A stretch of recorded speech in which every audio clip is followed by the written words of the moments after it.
Erskine, you're fired. Why, Mr. Wood, what is wrong? You! It is your idea we come up to this forsaken hole over the weekend. If I die of pneumonia, it'll be your debt to society. Mr. Wood, I tried to be a competent secretary, but I have absolutely no control over the elements. How did I know it was going to rain? See, the paper says fair and warmer. That's last week's paper. You're still fired. How much further do we go? Won't be long now, Mr. Wood. Well, it better not be.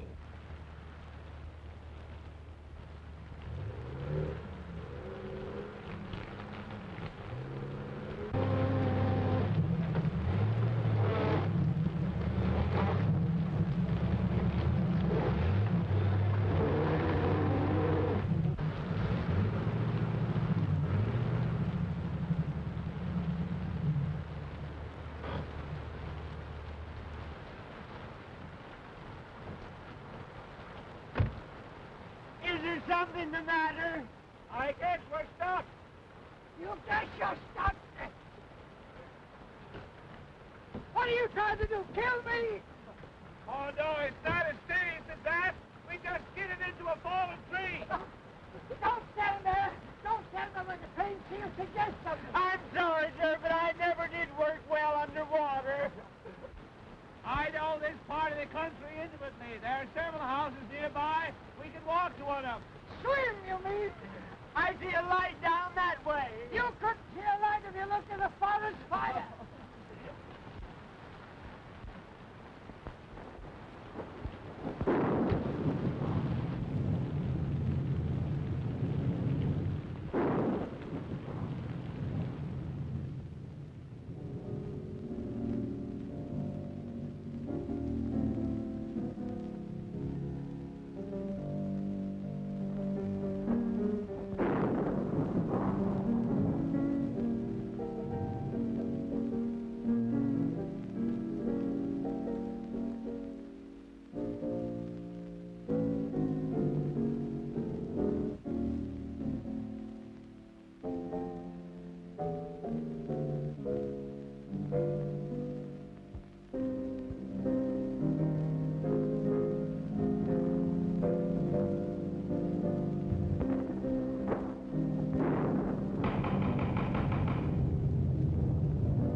Mr. Ames! Oh, hello, Caraway. I'm sorry. I didn't recognize this as Dr. Kent's house. Just a moment, Ames. I don't know who this Dr. Kent is, but I'm getting out of the storm even if it's to be the missing link. Yeah. Coming in, Mr. Ames?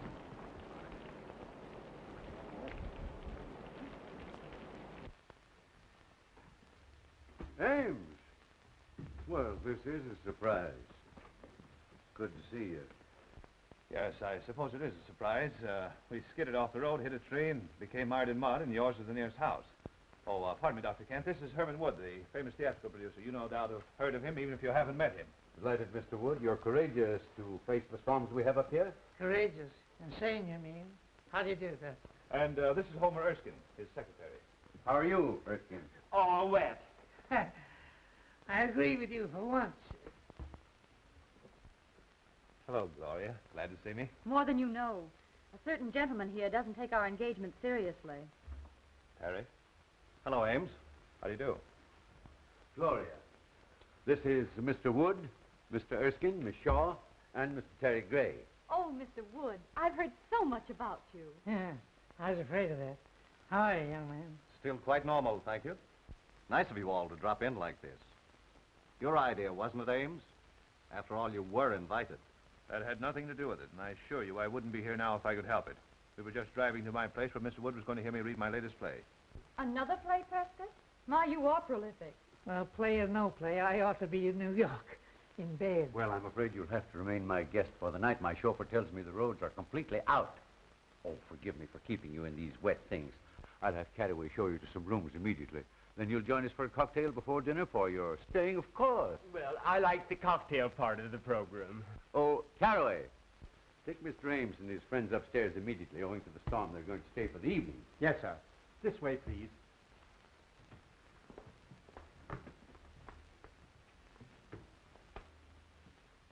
Who are you? Why, you tell her. I'm beginning to be uncertain of everything. Why, this is Mr. Wood. I'm Mr. Erskine, his secretary. I pity you so much. You're surrounded by tragedy and sorrow. Well, you are psychic, Beatrice. Mr. Wood is the greatest producer of tragedies and dramas in the country. You mean he was?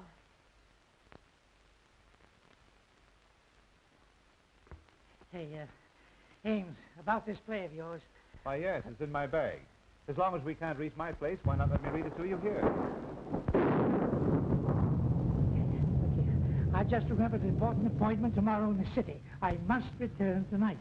Isn't that right? Yes, absolutely. He has to address the Travelers' Aid Society on the proper way to fold a timetable. My dear Mr. Wood, I would gladly assist you, but until the storm abates, there's no way of reaching the city.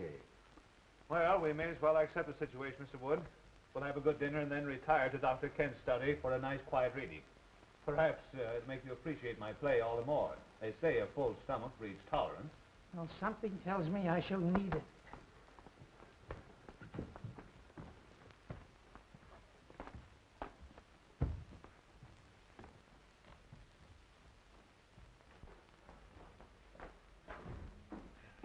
Mr. Ames, this is your room. You've used it before. This way, gentlemen, please. This is yours, sir. Right. And this is yours.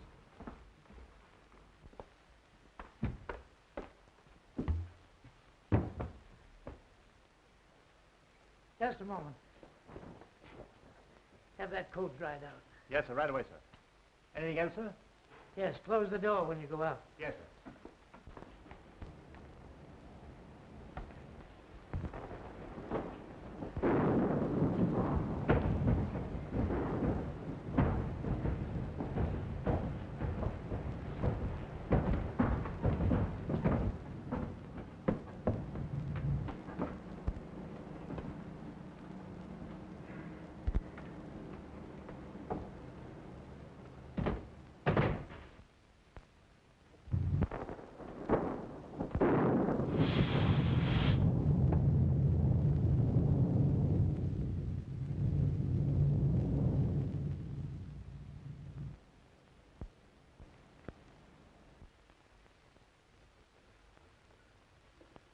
Well, the ghost walks tonight or never.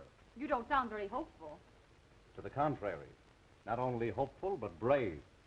I'm going to ask you to marry me and go to California, where the sun always shines and the oranges fall from the trees to your breakfast table. That's a beautiful picture on a stormy night like this.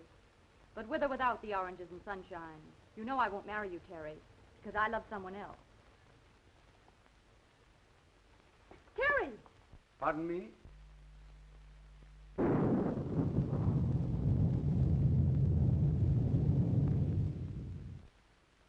You're not a very easy man to discourage, are you? You forget that Gloria here is engaged to a mutual friend of ours. I don't think that's any of your business. Look here, Gray. I don't like your attitude. In fact, I don't think I like anything about you. So what? Why must you two always act like gladiators? Be sensible. Tonight of all nights must not be the time for any discord. You know I've never given you cause to think of me as more than a friend. That depends on your viewpoint. I might argue that statement. I'd like to give you the thrashing you deserve for those insinuations. Please. We'll discuss this later.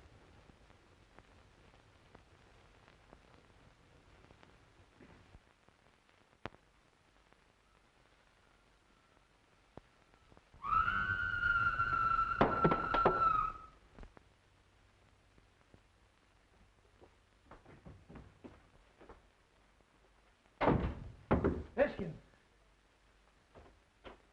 Did you hear that scream? Yes, you sounded like a grand opera star with acute indigestion. Worse than that. Sounded like something unhuman. Oh, pure imagination. If I allowed a noise like that to scare me, your voice would have killed me long ago. Look here. Are you trying to insinuate I'm afraid? I'm just nervous, that's all. What kind of a madhouse is this, Oh, anyway? don't be so excitable. It's probably your liver acting up again. Have you your pills? My pills. Any of you folks here scream? Yes, it frightened me, too.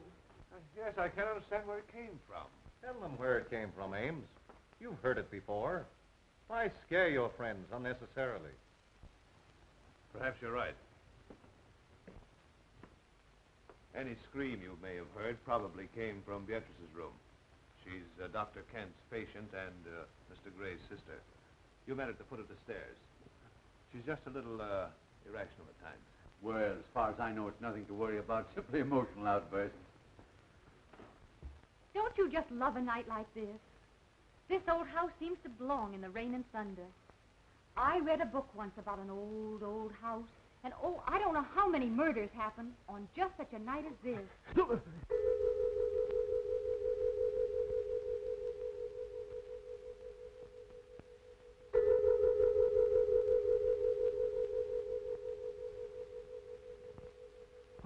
Was that the clock?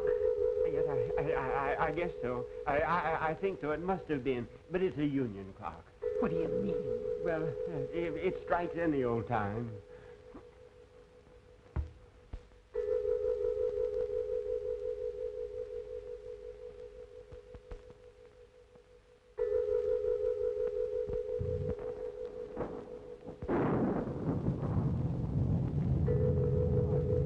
What's the matter with Beatrice?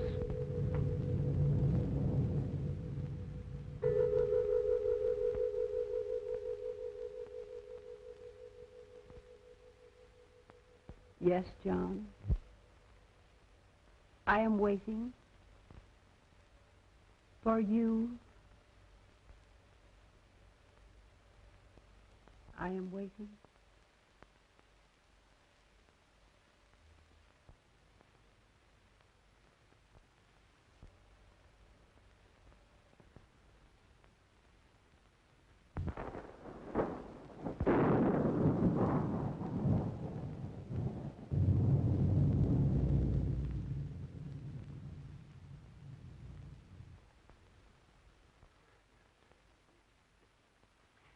That woman gives me goose pimples. I've seen saner people than her in asylums. I'm sorry this had to happen. Beatrice's spells are unnerving to a stranger, but after one gets to know her... Know her. Say, if I never see her again, I'll be satisfied. Now, if you'll be so kind as to find some method for me to leave this house, see that I take it. Oh, Prescott, we couldn't let you do that with your friends. I think your friend is unduly alarmed, Ames. Oh, is that so? Well, who asked you? He has high blood pressure. He should calm himself. Oh. If Beatrice's actions are nothing to fear, she simply dwells in the unknown. As her attending physician, I can speak freely. The girl suffers from hallucinations and the shock of a tragedy that occurred in this house 3 years ago this night. Mr. Ames remembers that night very distinctly, no doubt.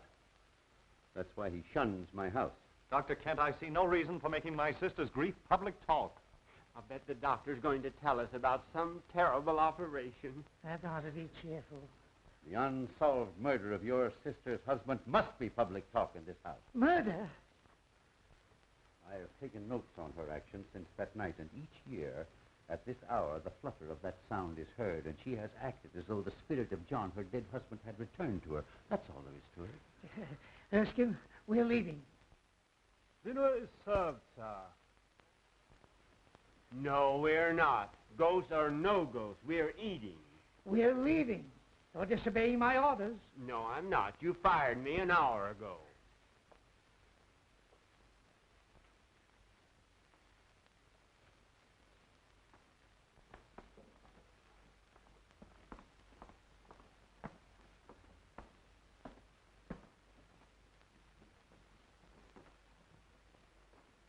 Gloria, Mr. Ames, Mr. Wood, Mr. Erskine. Hope you're all as hungry as I am. Just give me an aspirin. Just give me anything but a tomato surprise. I've had shocks enough. This is about as cheerful as an undertaker's picnic in a cemetery.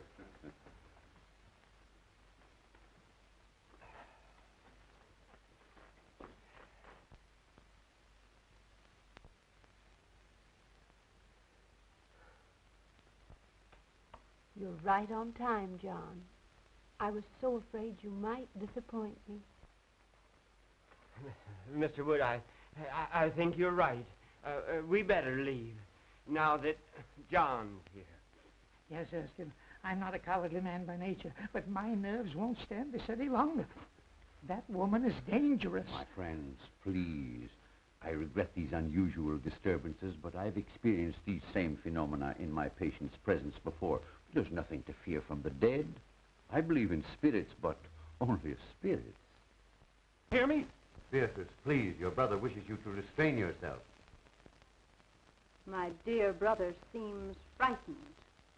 As well he should be. Just like all the rest of you are. Please, Beatrice, there are guests here, friends of Mr. Ames. What do they mean to me? You, Terry Gray. You, Miss Gloria Shaw.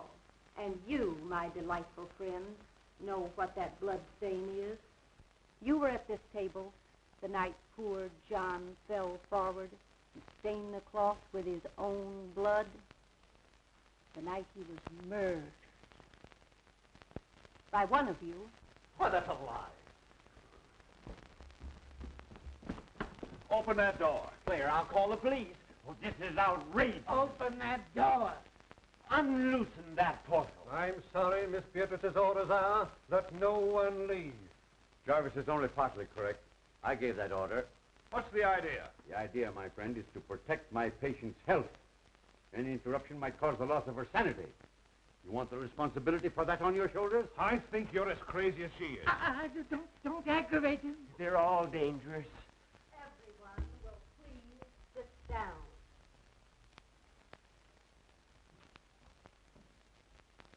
You can't frighten me into anything. I don't know who killed your husband, but I believe your brother can tell you. I thought you'd try to insinuate something like that, and I'm glad you did. Now I can voice what I've suspicioned these past years. You were jealous of John. You wanted to marry Beatrice for money. You, a penniless hack playwright. She preferred John, and you killed him. There's always been insanity in your family. Wait. He's right. I, too, always thought you killed John. You're unscrupulous enough to have done it. That's enough of that kind of talk. You aren't free from suspicion either. As John's cousin, you inherited more money from his death than I did. How dare you say that? I can't listen any longer. In the name of humanity, allow Erskine and I to get out of here before they kill each other. I appreciate that we have outside witnesses to what is going to happen. There is a murderer in this room, and we're going to find him. John, tell me the person who killed you. Speak quickly. Why don't you admit it? Hurry, before it is too late. You'll talk now or I'll break your neck. Lunch! John! John! Speak to me, John! Jarvis, turn on those lights.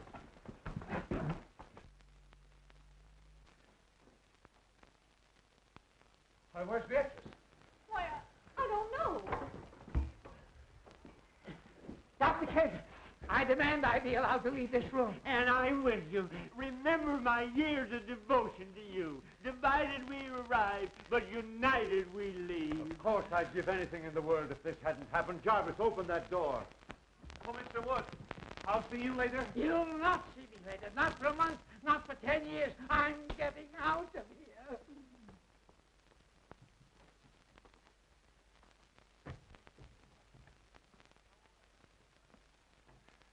And so ends the first act of my little play.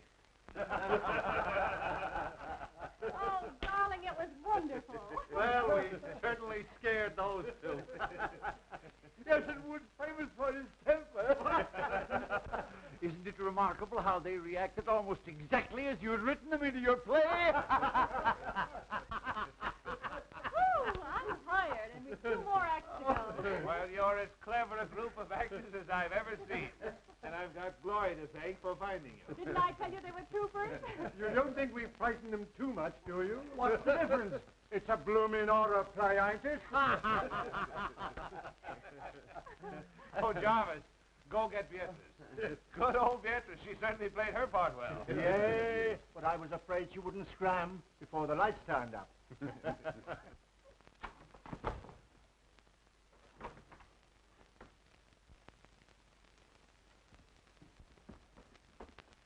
Beatrice, are you hurt?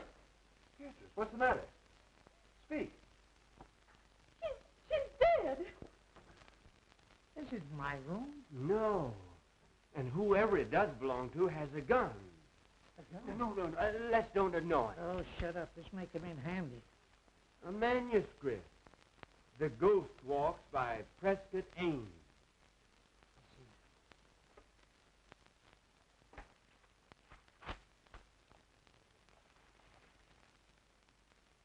As the group seat themselves at the table, the vacant chair also moves out, as if an invisible person was preparing to sit down.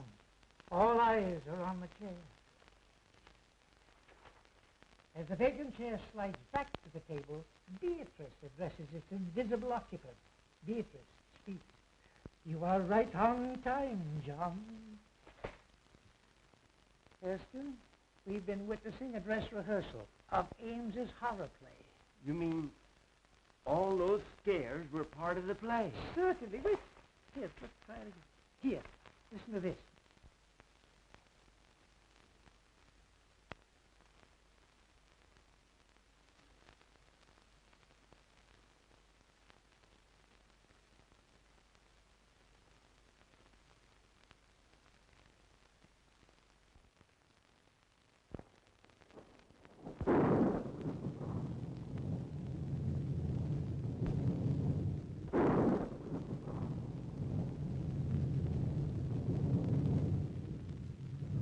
I'm afraid my play has been surpassed.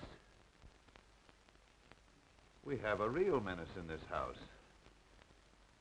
Well, there was no one in the house but us, and we were all in the dining room. I know I was. That's right, because I was struggling with you. I was sending you the light switch. Yes, and I was at the table, as you all know. I was playing ghost. I was all over the room. But I didn't do it, I tell you. I didn't do it. Of course you did. Now, don't lose your head. Don't any of us. A death-like face slowly appears in the dark, ghostly white and pallor. The face seems to float as it reaches the table. Beatrice, hysterically. John! Lights out. Everyone remains where standing with the exception of Beatrice, who disappears through a door in the kitchen. So they thought they'd impress me with their phony theatricals, eh? Me, who staged the burning of Rome while the gladiators were being gored to death in the animal pits. I wasn't scared a bit. Neither was I. No, what are you doing under the table? Well, I was looking for you. Ridiculous. I hate cowards. When we get back to town, remind me to fire you.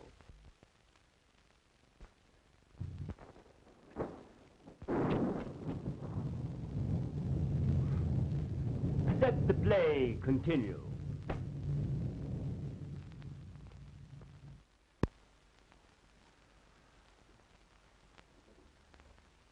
Now that the play is over, I'll have to tell Wood what's happened. Here he comes now. Ha! Still making merry, I see. Well, we thought we'd come down again. It's too quiet upstairs for us. Yes, we were used to shrieks, sirens, and suicide. Yeah. Why, what seems to be the trouble? Has Miss Beatrice been found? Yes, she has been found. Dead. Is that so? No, I mean, it can't be. It's impossible. What are you talking about? Mr. Wood, I'm trying to tell you that Beatrice is dead. Beatrice is dead. I don't believe it. Let's put this whole thing straight to you, Mr. Wood. We're all actors, hired by Ames here to present his play to you. Actor? Everything that's happened since you arrived was part of the play. Except poor Beatrice's death. Mr. Ames. Am I to understand that I've been witnessing part of the play you were to read to me? Yes, I thought it a good method of presenting it to you. You see, this is really my house, and the fallen tree on the road was all part of my scheme to fool you. The storm, of course, was an added break. Well, if these chills and thrills have been theatricals, where does the death of Beatrice fit in? Surely you don't destroy your characters. Somebody evidently does. We don't know any more about it than you do. The police should be notified. Now, wait a moment, everyone, please. I know that this is even more confusing to Mr. Wood than it is to us. He still believes we're putting on the play. So the only thing we can do is to show him Beatrice. By all means, do. Yes, death is no novelty to us. No. We stage it 8 times a week, including matinees. And benefits. Now, remember, no one is to touch the body until the police arrive. In there.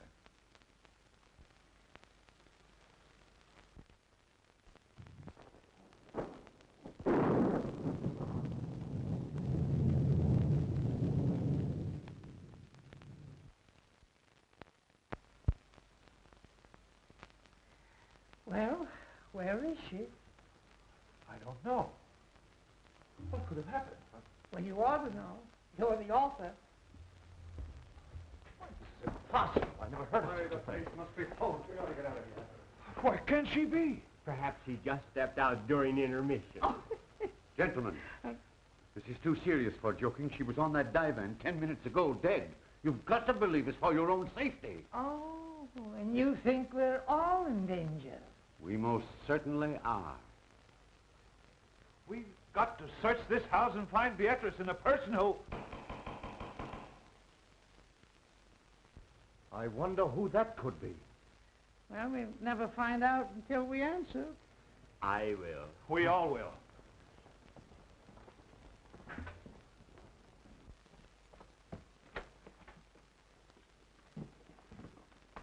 Who are you? Who are you? A guard from the Greystone Sanitarium. Seen anything of an escaped patient around here? What kind of a patient? A quiet one, until disturbed, at which time he becomes slightly murderous.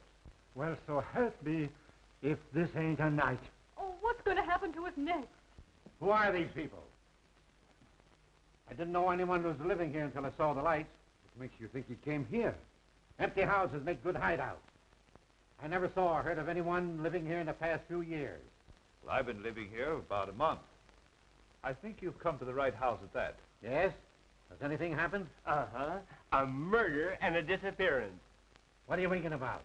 Winking? Why, my dear man, you're saying things. I simply stated a murder had been committed. Murder? Ah. Well, it's him all right, then. Well, who is this man you're looking for? At the sanitarium, we'd call him Case 222. I guess you'd call him a homicidal maniac. A maniac? And you think he's loose in this house? Now, be perfectly calm. If my patient is here, and you scare him with hysterics, he might tear you apart to see what caused the excitement. Oh. That reminds me.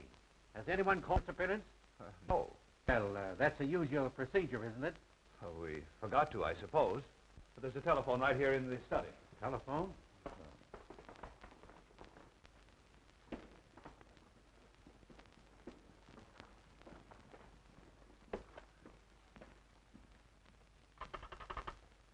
Hello?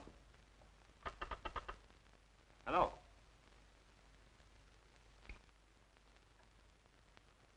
Cut. I suppose no one knows who did this. Why should we? You don't think it's fun to be isolated with a maniac? If the play calls for it, yes. Well, I don't know what the rest of you are going to do, but I'm driving into town for the police. Wait, it isn't safe outside. I'll walk with you to the garage. Thanks. I'll be right back. So those who want to go to bed are safe enough. Besides, it's easier to die in bed.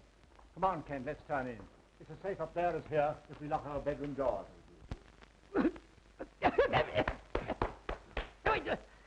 What's the idea? Why, you're choking terribly. Well, can you do any better? You know, I had a hunch that Beatrice should never appear in a horror play. Why? Too highly strung and impressionable. A fatalist. She figured if you were paid to scare people, the law of compensation would see to it that you got scared yourself. Utter nonsense. How could anyone possibly foresee a maniac coming here tonight and committing murder? Don't interrupt him. The play's improving. Not enough action for me. Tell me, Ames, just how did you happen to come to this house yourself? Funny you should mention that. I was just asking myself the same question. Of course, you saw that painting in the drawing room of Gussie Gillis. Sure, everybody knew him. And his history? Naturally. Personally, I thought he was the worst butcher who ever severed a tonsil. Right. And you remember how 9 of his patients mysteriously disappeared after he treated them? They were murdered. And when the police came to arrest him right here in this house, he committed suicide. He lost his mind from the strain of his surgical work, I guess. Get to the point, man. I know all that record. Now, you say this house was his. How did you get it? Why, that was easy. I simply advertised for an old, isolated country home. And the real estate agent for the Gillis estate answered and said he'd be glad to rent me this place. It's been vacant ever since the doctor's death. People were afraid to live in it because of the crimes that were committed here. It's supposed to be haunted. And the local people swear they've seen the lights go on and off in this house even while it stood unoccupied. Well, the rest of the story is short. I wanted to write a play in the same atmosphere he had lived his ghoulish life, so here I am. I'll bet he'll come back to haunt you for this. Did Jarvis get away all right? Yes. There's no one around the ground, so I think I'll search upstairs. I'll go up, too. I'm going to bed. And I'm resigning from your cast. You playwrights are all screwy. I take it that this ends the second act. Now, if you don't mind me saying so, I think your play is rotten. Well spoken, Erskine. Forget about being fired. Let's go to bed. Yes, go to bed, Mr. Wood, and get some sleep. You insist the play is still on, but we've tried to tell you that it's ended in a tragedy. Good night, sir. Good night, Miss Gloria. Good night. Ames? Good night. Be sure and let us know if anyone else is murdered. I can't convince those fools. They insist we're still playing for their benefit. Oh, I wish we were out of this dreadful house. First it was Terry pestering me, and now this awful tragedy of tonight. Don't worry, dear. You look all worn out. You get some sleep, and I'll see that nothing disturbs you. Oh, I'm too frightened to sleep. Tell me the truth. Who do you think could have killed Beatrice, and where do you think she could be? Well, personally, I believe it was just a burglar who's long since disappeared. Then why would he steal the body? Oh, to cover up the crime, I suppose. Now, you go to bed, dear.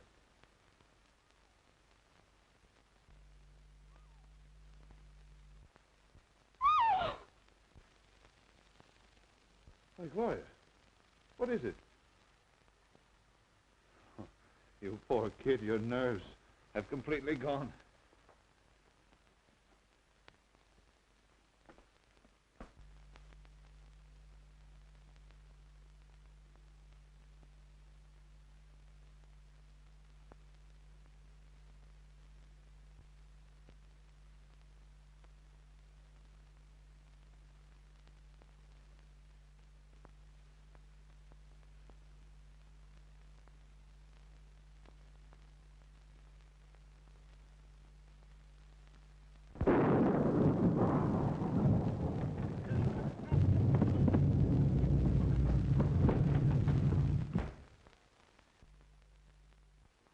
Oh, it's you.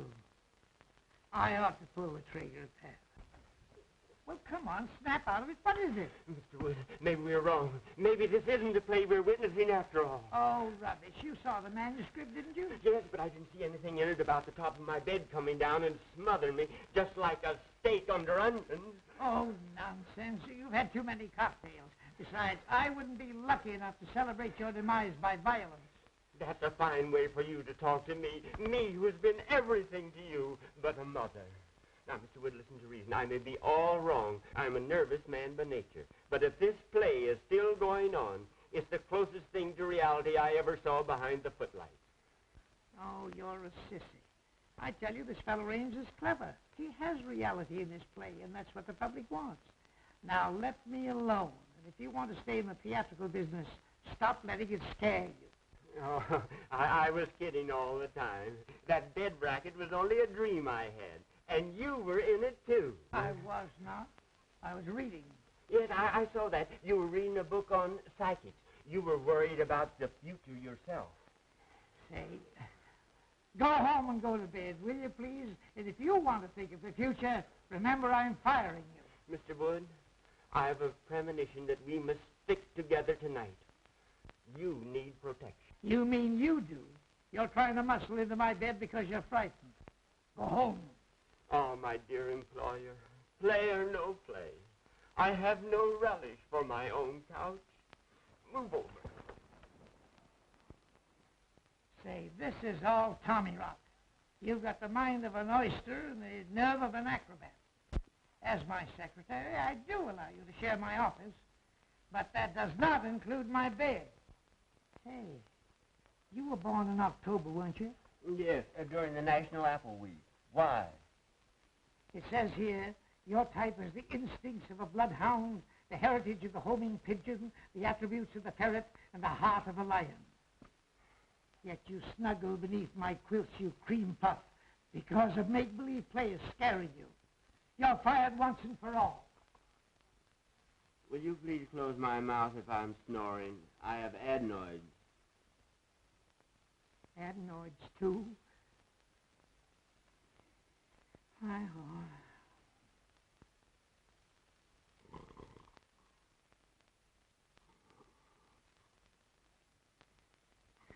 Homing pigeon, ferret, lion. I'm sleeping in a zoo.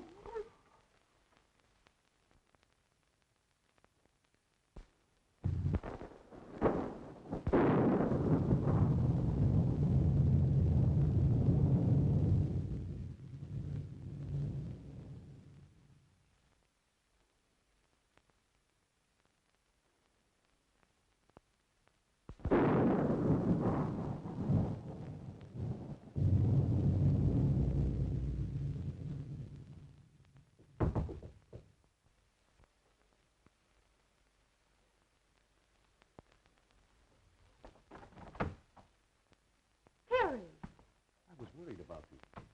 Up here, all alone. I'm all right. Listen, Gloria. You know I love you. Why do you always give me the cold shoulder? I'm just not interested, Terry. Why did you come here? It makes it very embarrassing. Oh, I know. You're afraid your playwright sweetheart would be jealous if he knew I was here. Well, I wish he could see you now. I just came in to say goodbye.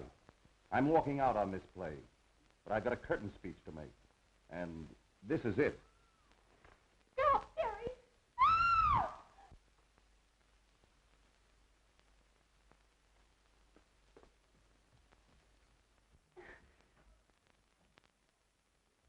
Gloria! Gloria! Oh, you fool. Now see what you've done. I'll hide in that closet until he goes. If you tell him I'm here, I'll tell you invited me. Understand? Oh, darling, what frightened you? I saw a man. Oh, where was he? He came in that door. I screamed and he went away. Oh, you poor kid, what a narrow escape you had. Wonder what that screaming was about. There's a light in Gloria's room. Let's see what's up.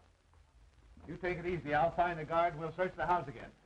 What's happened? We heard screams. Someone tried to break into Gloria's room. What? Who? I don't know. Here comes the guard. Seen anything? Plenty. Gloria was almost attacked by someone. Fancy that. Who do you think it was? I don't know. We'll wake up everybody and find out. Good idea. Let's try Terry first. Oh, Terry. Gone. Not a sign of him. Whose room is this? Oh, that's mine. And there's Erskine's room, and that's Mr. Wood's. Well, let's see what they know.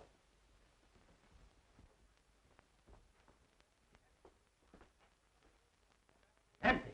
Darn the luck. I wonder if that maniac could have tried Wood's room before my mind snaps to. Eh? Oh.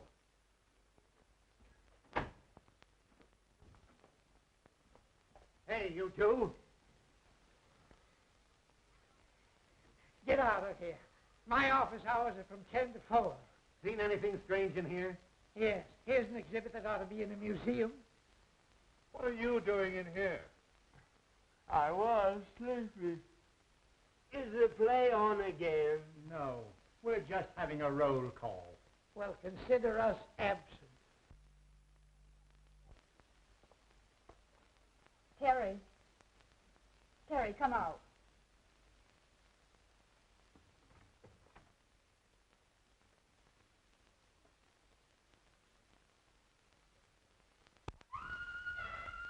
Gloria! What, again? Oh, let's don't miss this. I might as well be a fireman.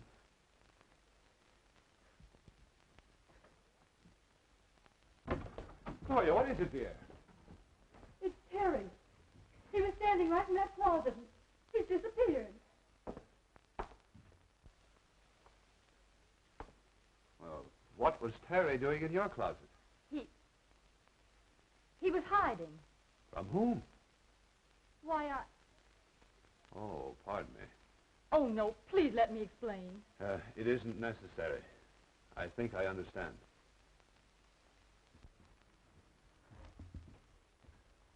I'd sooner trust a lunatic than I would a Yes, woman. they're more reliable.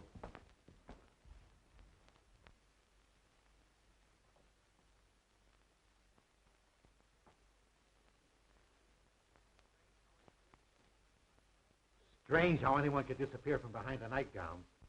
You could from behind my cousin's. She weighs 250. Are you winking at me again?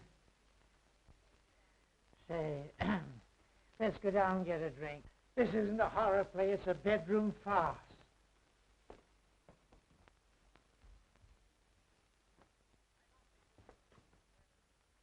I don't think this situation is fair to me.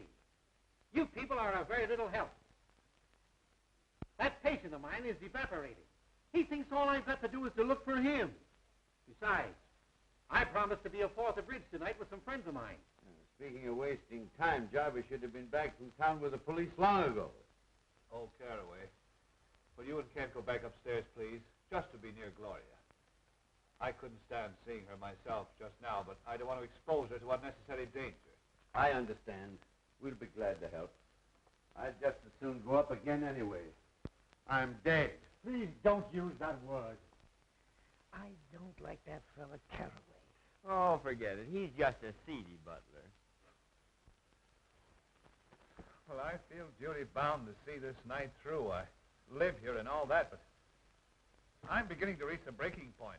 The situation is getting out of hand. It seems to me you're about as useless a guard as I've ever seen. Well, I've worked in 2 penitentiaries and 3 asylums and never had any complaints. Best actor of the bunch.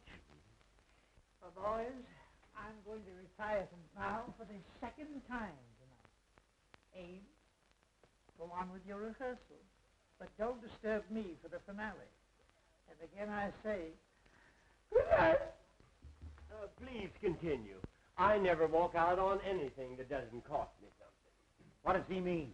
Oh, these fools think we're putting on a play for their benefit. I'm hungry. I could destroy a few vitamins myself. Well, you'll find some food in the kitchen. I'll be waiting for you here.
Hello?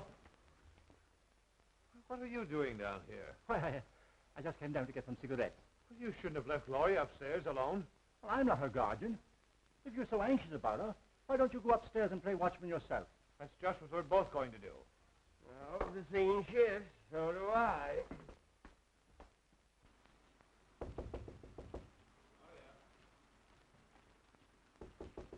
Gloria?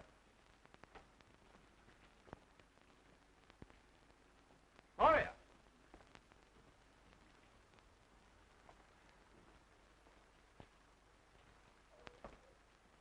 I smell chloroform. This is all your fault. I told you not to leave her alone. We'll arouse everyone. Okay. Well, Mr. Wood. He's probably in his room. I shouldn't cue you, but here comes Kent now. Oh, Kent. Yeah? Gloria's disappeared. Huh? Say, have you been out in the rain? No, why?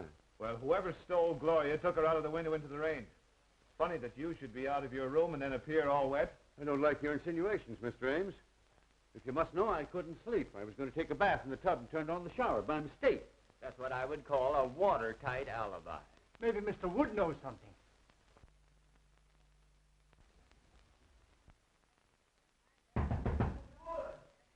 I'd have more privacy in a convention hall. Come in. Mr. Wood, some gentlemen to see you. Have you seen Gloria? She doesn't seem to be here. Why? Gloria has been kidnapped. Goody, goody. I say, that's beastly rude of you. They accuse me, but I think Teddy's the guilty one. He's gone, too. They've got to search the whole place over again. Get up and see the fun. It's better than looking for a good candidate before an election. Not me. I'm staying right here. Now, if they don't stop this fool play and get out of here, I'll rid the world of the entire cast. All right, stay here. I hope you're the next victim.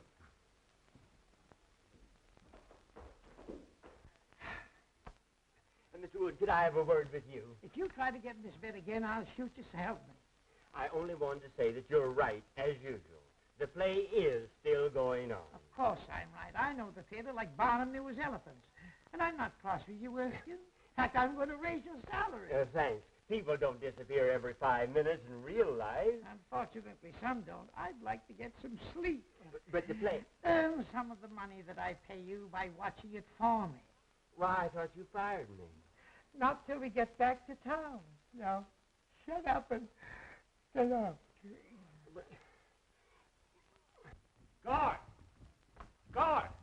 Huh? What do you want? Fine, help you are. Gloria's been stolen. You're standing around here eating chicken. Well, one was eat occasionally. What makes you think the lady was stolen? Rather an antiquated way to acquire a woman, isn't it? Oh, shut up. Her window was open. She must have been taken out of the house. I'm going to search the grounds. I'm with you, Ames. Hey, you, come here. Where's your friend? If you mean my honored employer, he's upstairs in bed. I think I'll go up and look him over. There's something queer about you both. He winks at you and you wink at me. And I don't like it.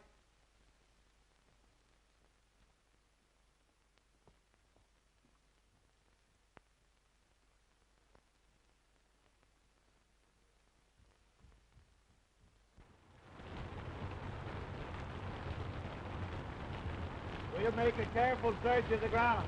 You go that way, now go this. We'll search the house, and I'll meet you front. Right.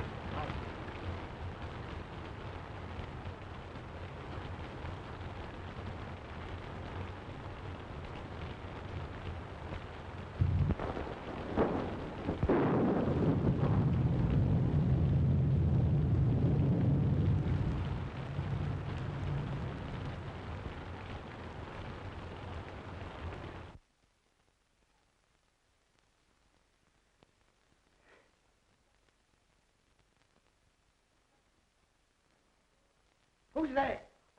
Only me. Oh, my old friend from the insane asylum. Come on in, sit down. Make yourself at home. Everybody else has. Hey, look here, old man, pal to pal. You're not really an asylum guard, are you? No. How did you get? Yeah, you can't fool an old-timer. You know, you're wasting your talents here. You're too good for this stuff. The whole world knows that. I said good, not perfect. Like that play. You know, I've been thinking that over. It's mighty darn gripping. I think it's pathetically bad. I'll have no part in it.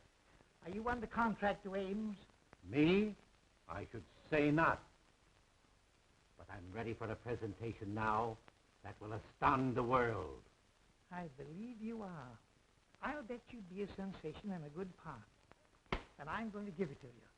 Herman Wood, the man who has given more stars to Broadway than Edison has electric lights, will star you personally in an extravaganza. Splendid, splendid. Oh, are you busy Thursday? Let me see. No, I have nothing planned. Good. Come to my office next Thursday and we'll sign a contract. Splendid. But you should see me work first. Well, what are you doing now? Wasting time talking to you. Come with me, and I will show you real dramatics. Are you kidding? I never joke. I will show you drama. Stark, throbbing drama, with a master touch of comedy. By golly, I'm with you. Just wait till I get my slippers. Don't forget, Thursday. Come.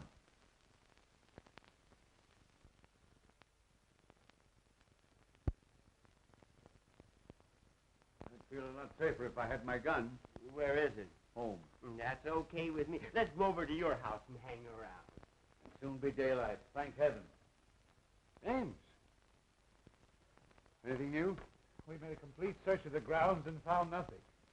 Well, how much longer is this going on? I'm getting tired of sitting around here and waiting for something that doesn't happen.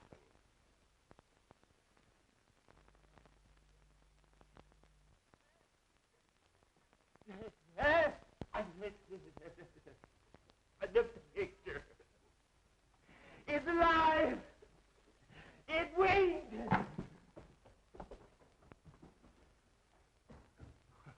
What's the matter with him? He must be balmy.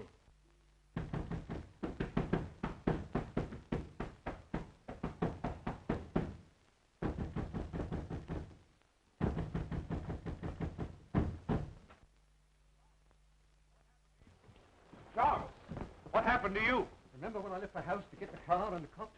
Yes? Well, that nuthouse guard leaves me at the garage. Then just as I'm getting into the car, somebody slugged me with a lead pipe. What was the idea? Well, someone didn't want him to get away. And that someone is probably the escape nut that we're looking for. How many of you are searching for him? There's already been a guard here tonight. Well, there's possibly half a dozen of us, but believe you and I'll find him. Yeah, this guy disappears every so often, but we always spot him in this neighborhood. I see. Well, after you were hit on the head, why did you come back to the house? I figured getting the police was the wisest move to make. I've been knocked out and tied in the garage, but I broke the ropes.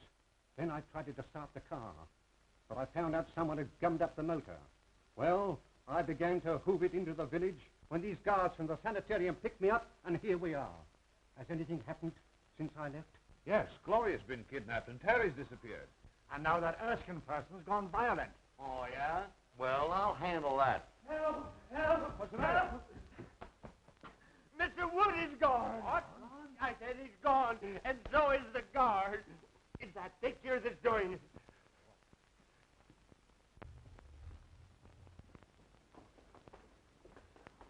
Oh, what's the matter with it? Its eyes moved. It glared at me. Why, it's as solid as the wall. You're daffy. Those eyes never stared out of nothing but a paint pot. I say someone looked out of that painting. Okay, brother, we'll soon find out who's nuts around here.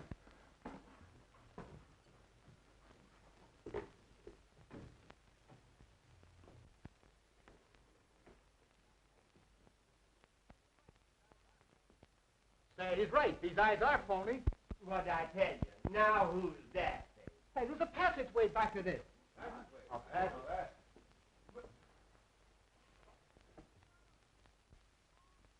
Look! It's moving!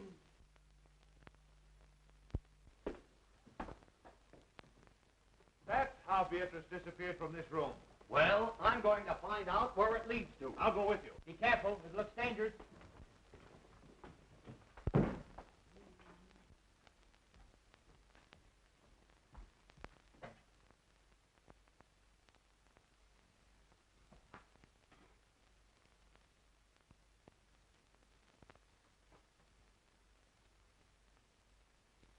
My friends, since your entrance into this house, I have worked toward bringing you into this laboratory. Years ago, a famous surgeon lived, worked, and studied here. His name was Guthrie Gillis. He is dead now, but I, Professor Elmer Trittery, will carry on and improve his work. Hey, I don't like these underground places. Well, you may as well get used to it. You may spend a lot of time in one. Why, the whole house must be honeycombed with passages. They lead all directions.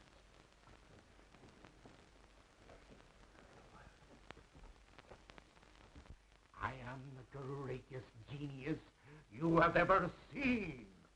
I have mastered my work. Work that has produced power almost divine.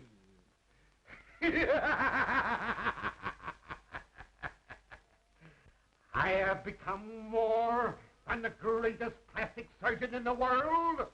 I am the molder of mankind. I have reached a great decision. That is why I've allowed you all to trespass upon the seclusion that I have enjoyed in a supposedly deserted house. I discovered this old house at Dr. Gillis's on one of my many escapes from the sanitarium. It is admirably fitted for my work. All I needed was patience.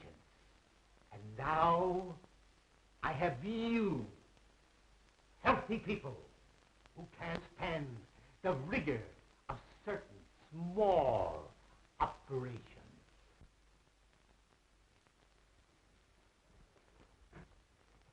Now, wait. This looks like a door.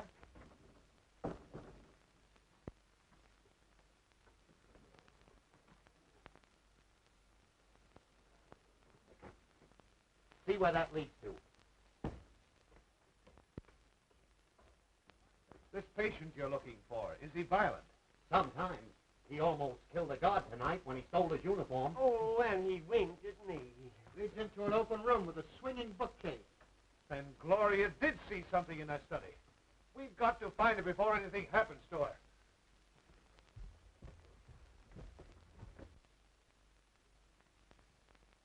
It seems to me this is the fluid I used to paralyze the mice with yesterday. I think I meant to use it on your friend Beatrice. But somehow I became somewhat confused. So now the poor girl is dead. Forgive my stupidity. I will be more careful to see that you don't suffer the accidental death she did. I have brought back the spark of light. I am colossal. Oh, my head aches. Take that smelling salts away. You're choking me. I am awfully embarrassed. I thought I killed you, but I only gave you a headache.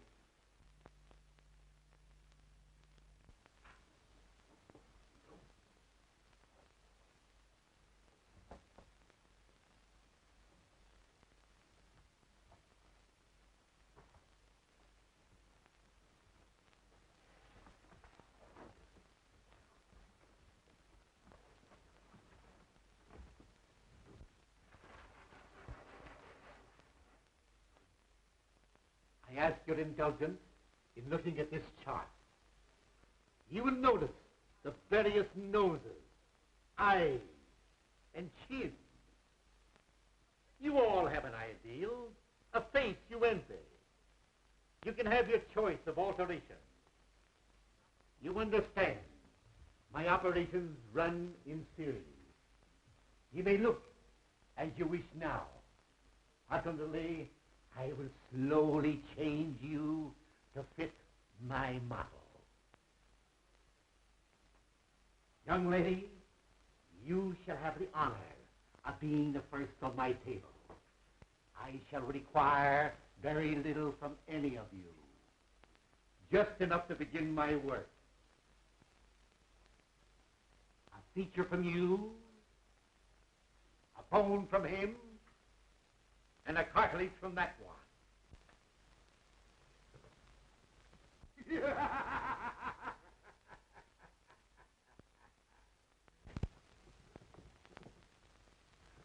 the guard. It's Professor Twiddly, the guy we're looking for. Then he's the nut. Well, he's dangerous. Let's get him. Wait a minute. Better not get him excited. I know how to handle him. Hello, Professor. Why, Mr. McLeavy, what are you doing here? Can't you see I'm busy? Sure, but you've got to come home with us. It's important. Home? Is there anything wrong? Why, don't you remember? You operated on your old friend, Julius Caesar, a couple of days ago? Did I now? Sure. Funny, I forgot. How'd it turn out? Not so good. That's why we have to hurry back. You see, he got tired of his Roman nose, so you grafted on a new one. But you put it on upside down. And on rainy nights like this, the poor fellow can't go out for fear of drowning. My. We'll return at once. Poor Caesar must be miserable.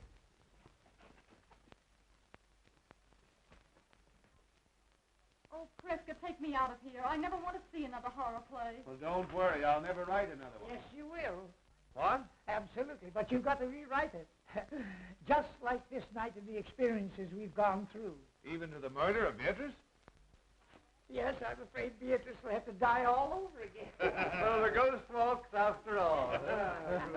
Congratulations. Congratulations, John. You were all right too, Caraway. Thank you, Mr. Wood. Now what's the matter with you? I was just thinking how terrible it would have been had the professor really operated on us and changed us all.